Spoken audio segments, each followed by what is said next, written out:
hope you've all had a fabulous day.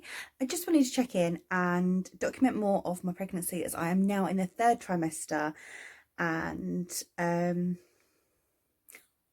baby brain already. I don't know how I'm going to get through this. Does anyone else feel like they just talk and then they've been talking for ages and haven't got to the point? I mean, I did it before, but pregnancy has made it way worse, so sorry. I really want to talk about gestational diabetes. I'm not going to go on for ages in this one because I just want to know people's thoughts, but I put something up on my Instagram probably just over 4 weeks ago now saying back to testing 4 times a week, and I had so many people message me saying how they're struggling with it, struggled with it, how they hated testing, how they couldn't manage the food, and they didn't understand that they were absolutely terrified, excuse me, by the midwives. I've had a really nice one and absolutely horrific one this time that has told me my baby's going to be too big, I won't be able to push him out, I need intervention, I can't go over. Basically terrifying the life out of me, which happened last time with my little boy, who is nearly 7. He's 7 in February. And I was a lot younger, a lot less educated, and there just wasn't the resources around. Reason that I'm putting this up, I didn't find there was a lot on YouTube. There's a bit on Instagram, but there are some amazing groups on Facebook. I just feel like videos for me are more personable. I like watching them. So I thought I'd do it. There might be no one that's interested, or there might be one person, and that's great, we can connect. So yeah, I was told last time that I couldn't go over, my baby was going to be massive, blah blah blah blah blah. I accepted a sweep at 38 weeks and 3 days. He was born at 38 weeks and 6 days, £7.6. I had an amazing labour. The worst bit was the drive to the hospital, where I was in absolutely agony, and I was like, this baby's coming out or I'm going to shit myself. And I got to the hospital and he was delivered 16 minutes later. So I'm absolutely praying that it's the same. I know every pregnancy is different and everyone is different. Fingers crossed. I really, really want a home birth. I have a hospital appointment tomorrow, so they're going to do a growth scan. I'm going to see a consultant and I'll know more then, so I will fill you in. But anyway, I feel like I'm a lot more educated now. I have polycystic ovaries. That's a high determining factor that you will get gestational diabetes.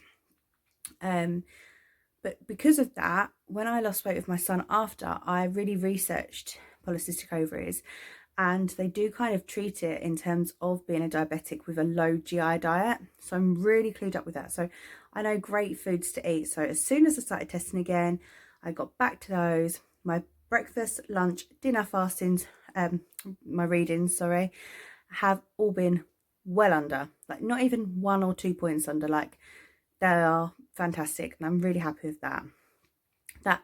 I've really struggled with it before, and I'm not going to lie, I've had an odd McDonald's here and there as well, and those readings would probably be shocking. Sorry, I massively digress, so I'm just going to reel it back in. So in terms of the diet and food, like I get it, and I've educated myself. So I was thinking maybe I could do a what I eat in a day of gestational diabetes, and show you my recording, show you take my tests. I don't know if anyone would be interested in that, but that would have really, really helped me in my first pregnancy. And people do it for like losing weight and stuff. So, I mean, as I say, this is just to document and stuff. So I'll be happy to do it once, look back on it, and if no one's interested, that's fine. But my fasting level, I've really struggled with. Now, they told me not to eat, categorically, do not eat after 7 o'clock. It doesn't work for me, and I've done my research. It's like your body gets confused from not eating after 7 to then going till 7, 8 o'clock the next day for your fasting level, and you can produce too much insulin. So I've researched it, and one of the big things they say is to make sure you eat before you go to bed. Like cheese is apparently like amazing. So I've been having a couple of Baby Bells or a cheese string before bed. My fasting levels are great now. So I'm not medically advising you because I'm not medically trained. However, it's working for me, and all it is about keeping those levels at the right place. So if it works, it works. My point of this is, don't take everything you're told as gospel. Do your own research, see what works for you. do not be scared by the scaremongering tactics.